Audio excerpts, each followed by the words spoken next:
ஒரு தேர்தல் ஆணையம் ஒரு வாக்குரிமை உறுதி செய்வதற்காக ஒரு சீர்திருத்த நடவடிக்கையை அனௌன்ஸ் பண்ணுறாங்க. உடனே அது வந்து ஆர்எஸ்எஸ் பாஜகவுடைய நடவடிக்கை, தமிழ்நாட்டில் குறுக்கு வழியில் ஆட்சிக்கு வர நினைக்கிறாங்க அப்படின்னு அந்த அளவுக்கு அதனை தீவிரமாக எதிர்க்கக்கூடிய தேவை இருக்கா, அவசியம் இருக்கா? சீர்திருத்தத்தை தேர்தல் ஆணையம், இன்றைக்கு இருக்கக்கூடிய தேர்தல் ஆணையம் எப்படி கையாளுகிறதுன்னு பார்க்கணும். அது சீர்திருத்தத்திற்குரிய தேர்தல் ஆணையமா சீர்கேட்டிற்குரிய தேர்தல் ஆணையமான்னு கேட்டா, தேர்தல் ஆணையர் நியமனத்துல பாருங்க, தேர்தல் ஆணையர் நியமனத்தில் வெளிப்படைத்தன்மை இருந்ததா? அது ஒரு சீர்திருத்த நடவடிக்கையா? உச்ச நீதிமன்ற நீதிபதியும் உள்ளடக்கி தேர்தல் ஆணையரை தேர்வு செய்ய வேண்டும் என்றிருந்த நிலைமையை மாற்றி உச்ச நீதிமன்ற நீதிபதியை தூக்கி வெளியே போட்டுட்டு இவங்க அமைச்சரை வச்சு இந்தியாவினுடைய தேர்தல் ஆணையர்களை தேர்வு செய்வார்கள் என்கிற நடைமுறை இன்னைக்கு பாஜகவால் கொண்டு வரப்பட்டிருக்குதுல்ல, அங்கேயே முதல்ல அடி வாங்கி போச்சு எல்லாம். அது சீர்திருத்தமா சீர்கேடா? அடுத்தது பாருங்க, ஒரு வாக்குப்பதிவு ஒரு ஏரியாவில் அதிகமாக நடக்குது, எப்படி இவ்வளோ அதிகமாக இவ்வளோ விழுக்காடு பதிவாச்சு அப்படின்னு ஒரு கேள்வி வருது.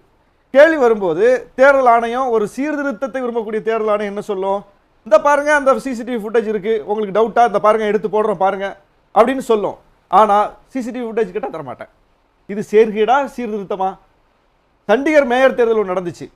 அந்த தேர்தலில் அந்த தேர்தல் ஆணையரே முறைகேடு செய்து வெற்றி பெற்ற இந்தியா கூட்டணி வேட்பாளரை வந்து அறிவிக்காம வெற்றி பெறாத பாஜக கூட்டணி வேட்பாளர் தான் வெற்றி பெற்றார்னு அறிவிக்கிறார்.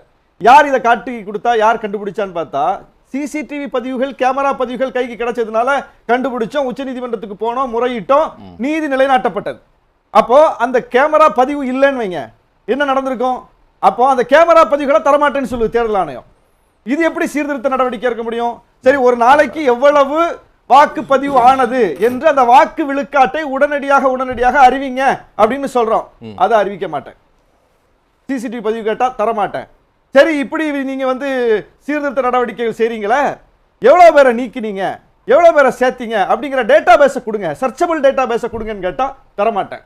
சிசிடிவியை தரமாட்டேன், சர்ச்சபிள் டேட்டா பேஸ் கேட்டா தரமாட்டேன், வாக்கு விழுக்காடு எவ்வளவு பதிவாச்சுன்னு அறிவிங்கன்னு கேட்டா தரமாட்டேன், மொத்த விழுக்காட்டுக்கும் பதிவான விழுக்காட்டுக்கும் உள்ள வேறுபாடு என்னன்னு கேட்டா சொல்ல மாட்டேன், எதுவுமே சொல்ல மாட்டேன். தேர்தல் பத்திர வழக்குல உச்ச நீதிமன்றம் வரைக்கும் போய் ஃபைட் பண்ணி என்னதாங்க கொடுத்தது யாரு வாங்கினது யாருன்னு தெளிவா சொல்லுங்கன்னு கேட்டா எஸ்பிஐ வச்சு சொல்ல மாட்டேன். எதை கேட்டாலும் தரமாட்டேன், எதை கேட்டாலும் சொல்ல மாட்டேன்.